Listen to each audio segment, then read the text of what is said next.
Kamusta na nga po mga master at sa ngayon ay atin ang ipagpapatuloy na gisahin ang chapter 177 at 178 sa manhwa series ng Solomax Newbie, kaya't atin na nga pong agarang umpisahan. Ipinakita sa atin muli ang panahon noong inihayag ni Jinyuk na kaniyang kukumpletuhin di umano ang 13 demonic techniques nitong Dark Emperor na labis nga niyang ikinabiglang marinig habang agaran ding nadama ang sinseridad sa mga kataga niyang binitawan. At agarang ninais niya itong paniwalaan. Pagkatapos ay masisilayan natin ang muling pagtalsik nitong yaksha mula sa atake nitong matanda na literal na ininda. Kasabay ng paglalahad niya na sundan nga raw ng kanyang disipulo ang aksyon na kanyang isasagawa. Buhat nang naniniwala nga raw siyang magagawa na niya ito sa kasalukuyang estado at lakas na tinataglay. At kapwa silang dalawa ay magkasamang kumilos papasugod sa direksyon nitong dambuhalang nilalang. Sabay nga ang mga ito na ginamit ang Dark Heavenly Demon, Emperor's Arts, Pure Essence at Sun Essence patungo sa nangangalit na yaksha mula sa magkabilaang panig. Pagsasaad pa nga nitong Dark Emperor na magmula nung sumailalim etong binata sa kanyang pagsasanay ay hindi pa nila formal na naisasagawa ang pagtanggap ng ritual bilang isang ganap na guro at disipulo. Naayon naman kay Jinyuk ay hindi nga raw iyon ang tamang oras para pag-usapan ang ganoong mga bagay.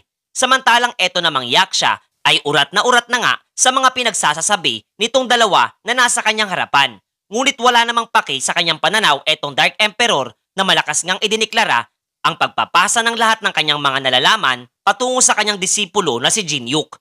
Dagdag pa nga nitong matanda na ipagpatuloy nga daw nitong ating pangunahing tauhan ang pagtaak sa landas na nasimulan ng kanya ring unang naging guro. Kasabay ng paggamit nga ng skill na Dual Extreme Unification na siyang ika-12 teknik ng Dark Emperor's Arts at siya ring pamamaraan na tuluyang nagdala dito sa yaksha patungo sa kabilang buhay. Habang tuluyang nakopya na nga rin itong binata ang skill nitong Shadow Gate. Sa ibang dako naman ay makikita din natin ang pagrereklamo ngang isinasagawa nitong si Nona na mas pinili na ngang sumuko na lamang kaysa magpatuloy pa sa pakikipaglaban kontra kay Teresa. Habang galit na nagbanta na huwag nga lamang daw muli itong umiyak at humingi sa kanya ng tulong sa inaharap.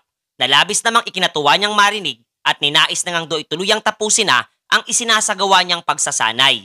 Agad nga niya sanang masayang ibabalita ang kanyang tagumpay na nakamit para sa magkapatid, subalit na bigla siya nung makita etong Archbishop na nasa lapag na tila balantang gulay at agad naunawaan ang lahat ng mga nangyari.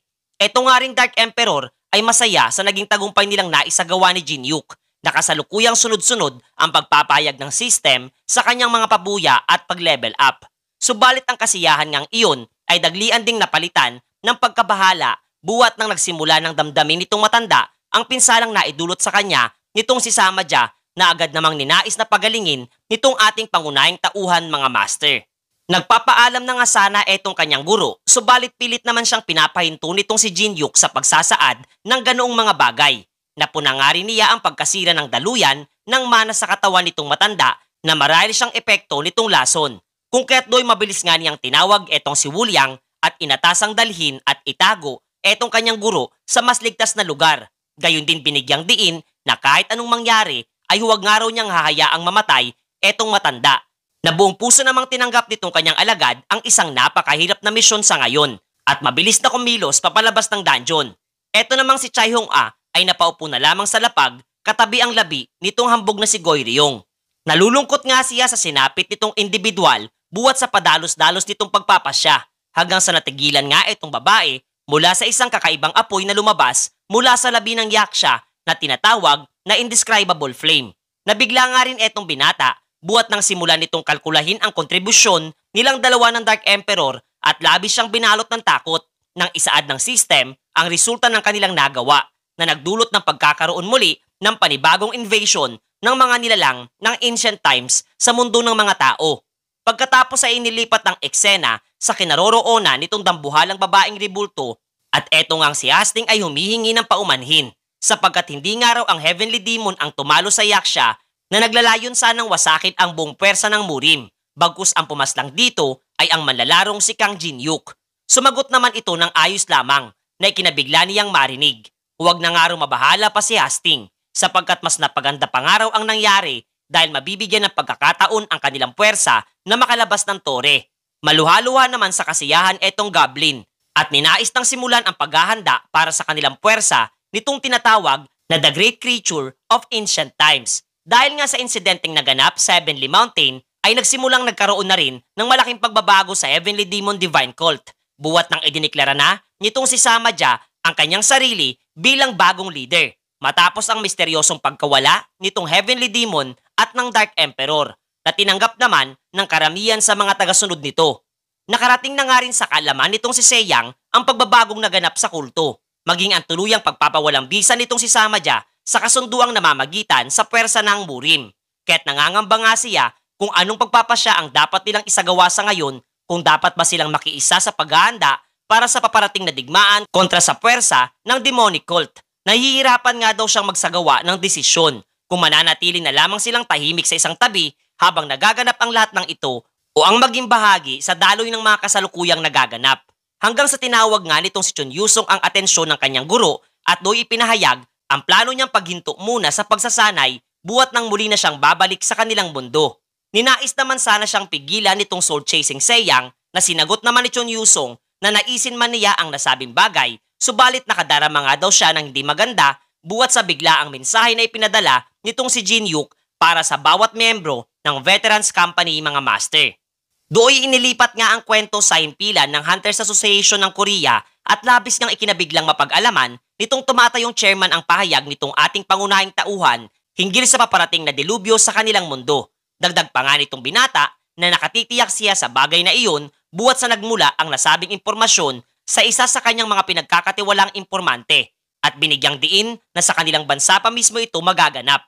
Nahihirapan ngang unawain nitong chairman ang kanyang mga kagimbal-gimbal na inilalahad. Sa kabila na itong individual na kanyang karap ay ang kanyang masasabing pinakamalakas nilang manlalaro. Katatapos pa nga lamang di umano ng isinasagawang raid ng ika-15 palapag ng tore at labis siyang nangangamba sapagkat walang anumang bansa ang nagtataglay sa kasalukuyan ng puwersang kayang tapatan ang lakas ng mga nilalang na magmumula pa sa ika-50 palapag nito. Isa pang araw sa kanilang isipin ay kung papaano nila mahihikayat ang mga guild sa ibang bansa na makiisa. Buwat nang wala silang anumang maipapakitang pruweba mula sa kanyang naging payag at labis siyang humihingi kay Jin Yuk ng paumanhin para sa bagay na iyon. Bagyang napaisip nga itong binata, batay sa mga paliwanag nitong chairman hanggang sa napangiti na lamang siya at nawikang maghahanda na nga lamang daw siya ng ibang paraan para masolusyonan ang bagay na iyon. Pagkatapos ay ipinakita din sa atin ang isang programa sa telebisyon na ang nagsisilbing host nito ay ang alagad nitong binata na wala ngang iba kundi si Takeshi. Kanya nga ditong inilahad ang aniya ay isang nakababahalang propesiya na kanyang nasilayan, sapagkat pagkalipas nga lamang di umano ng isang linggo ay magaganap ang isang nakakatakot na outbreak sa Seoul at ang buong mundo ay muling tatahakin ang panibagong yugto nito.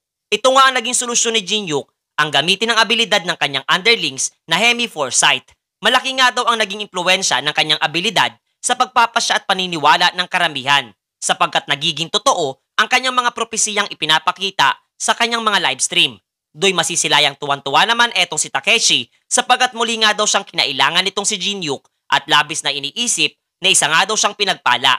Matapos pa nga lamang ang naging livestream ay agarang nagsimula ng kumilos ang napakaraming guild mula sa iba't ibang panig ng daigdig. Nauna na nga dito ang Samurai's Guild na lubos na nagtitiwala sa kanyang kakayahan. Sumunod ang Olympus, Zonghua at Titan Guild. Gayon din ang iba pang mga samahan ay nagpakita na rin ng pagsuporta sa paghahandang isinasagawa mula sa nakababahalang mensahe nitong si Takeshi. Nangangamba nga rin etong mga miyembro ng Awakened Association ng Korea sa patuloy na pagdagsa ng napakaraming mga manlalaro mula sa bawat sulok ng daigdig patungo sa mismong lungsod ng Seoul. Masisilayan nga rin etong nababahalang si Chun Yusong mula sa mga pinaggagawa nitong binata at kung isa nga lamang daw itong prank ay tinitiyak niyang hindi siya mapapatawad nito. Ngunit seryoso namang kinuha nitong ating pangunahing tauhan ang kanyang atensyon at isinaad na nakalulungkot man daw, subalit tunay na magaganap ang kanyang mga pinaggagawa. Gayon din, etong ang kanyang dakilang stalker ay siyang ninais niyang manguna sa kanilang guild habang siya ay pansamantalang mawawala. Napaisip naman etong si Chun Yusong habang do'y mas minabuting iabot na nitong ating pangunahing tauhan ang lahat ng mga impormasyon na posibleng maganap sa outbreak at mas makabubuting matandaan nga raw niya ang lahat sa abot ng kanyang makakaya. Inihanda na nga raw niya ang lahat ng mga ito upang mas maging sigurado kung sakali mang mapaaga pa ang magaganap na outbreak. Muli naman siyang natanong ng kanyang stalker kung saan siya patungo at kung muli na naman ay plano niyang sarilinin ang lahat ng mga pabuya katulad sa dati. Subalit seryoso na bang sinagot siya nito na plano niyang maghanap ng solusyon nang sa gayon ay maiwasan ang panganib nitong nagbabadyang delubyo para sa kanilang mundo, kasabay ng tuluyang pag-alis sa nasabing lugar.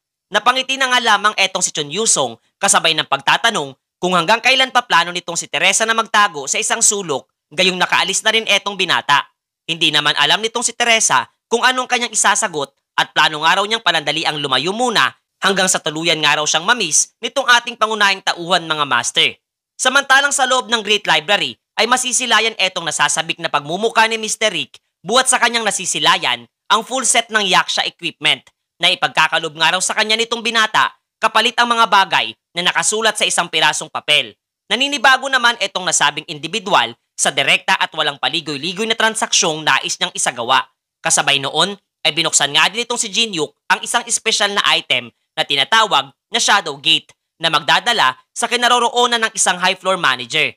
Nagtanong ang muli etong binata kung may iba pang mga katanungan para sa kanya etong si Mr. Rick na sinagot nitong wala na at agarang inihanda na ang mga item na kanyang nais habang tuluyan na ngang umalis etong ating pangunahing tauhan patungo sa isang partikular na lokasyon na tinatawag na Vendibias Region. Ayon pa nga sa binata na nakasisiguro siyang ang nilalang na naroroon ang kanyang kinakailangan upang magamit ang item na ibinigay sa kanya ng kanyang mystery caller. Agara namang do'y nagsalita etong babae at nakilala etong si Jinhyuk bilang ang nakaiirita di umanong manlalaro na mainit sa paningin nitong mga mid-floor managers ng Tore. Ang nilalangang ito ay nagngangalang Vendibia, nakabilang sa 7 high floor manager. Pagsasaad pa nga nito na siya pa lamang ang unang manlalaro na bumisita sa kanya at masaya nga niyang binati ang kanyang nagawa. Gayon din ay diretsang nagtanong kung ano ang pakay nitong manlalaro para sa kanya. Muli namang ipinakita etong mga miyembro ng Veterans Company at kahit nga bagyang nakampante na etong si Teresa at magiging ayos lamang di umano ang lahat, ay agaran itong pinabulaanan ni Chun Yusong habang kabadong inilahad na hindi pa rin sapat ang lahat sa kasalukuyan. Ipinakita nga niya sa dalaga ang impormasyong ibinigay sa kanya ni Jinhyuk at maging siya ay ganoon din ang naging reaksyon at doon ay tuluyang naunawaan itong kanyang dakilang stalker na ang lahat ng mga paghahanda nilang isinasagawa sa ngayon ay tanging upang makapagbigay ng sapat na oras hanggang sa makahanap ng solusyon etong si Jinhyuk kung papaano matatalo etong kanilang mga kalaban. Hindi naman nasiraan ng loob etong si Teresa sapagkat nakatitiyak nga raw siyang makakahanap ng solusyon etong binata katulad ng palagi nitong isinasagawa. Kasalukuyan namang makikitang nakatayo ito sa harapan ng nangangalit na si Vendibia na ayon pa nga sa ating pangunahing tauhan na sa kabila di umano ng malalaki nitong tainga ay bakit hindi nito maunawaan ang kanyang nasambit na pahayag na mas lalo lamang nagpainit sa ulo nitong babaeng high floor manager. Naglabas nga ito ng napakalakas na enerhiya sa harapan nitong si Jinhyuk, subalit natigilan nga lamang siya nung ipinakita sa kanya ng binata ang isang partikular na larawan.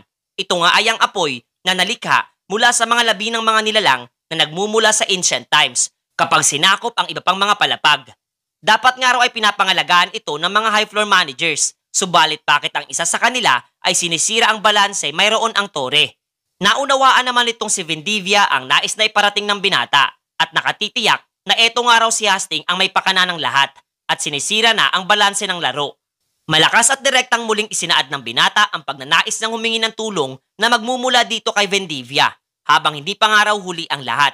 Hindi naman nakasagot etong high floor manager hanggang sa kanyang nasambit na totoong nabigo silang panatilihin ang kaayusan sa pangangalaga ng mga patakaran ng laro at mariin niyang sinagot etong si Jinhyuk na hindi sila maaaring direktang tumulong sa sinumang manlalaro sapagkat isa ito sa paglabag ng mga patakaran. Sa kanyang narinig ay nadismaya naman etong ating pangunahing tauhan at mas nais nga raw ng mga kagaya nito na manatili na lamang nakaupo sa kanilang mga trono habang dahan-dahang nasisira ang lahat at balanse ng Tower of Trials. Dagdag pa nga nito na hindi ba't naroroon ang mga kagaya niya upang gampanan ang ganoong mga gawain. Hanggang sa bigla na nga lamang lumabas ang isang mensahe mula sa system sa harapan nitong binata habang muling isinaad nitong si Vendivia na hindi sila maaaring direktang tumulong sa isang kagaya niya. Subalit nasa kaniyang kamay pa rin ang pagpapasya kung papaano niya siya matutulungan ng legal at nakabatay sa pamamaraan na ginagamit ng laro mga master.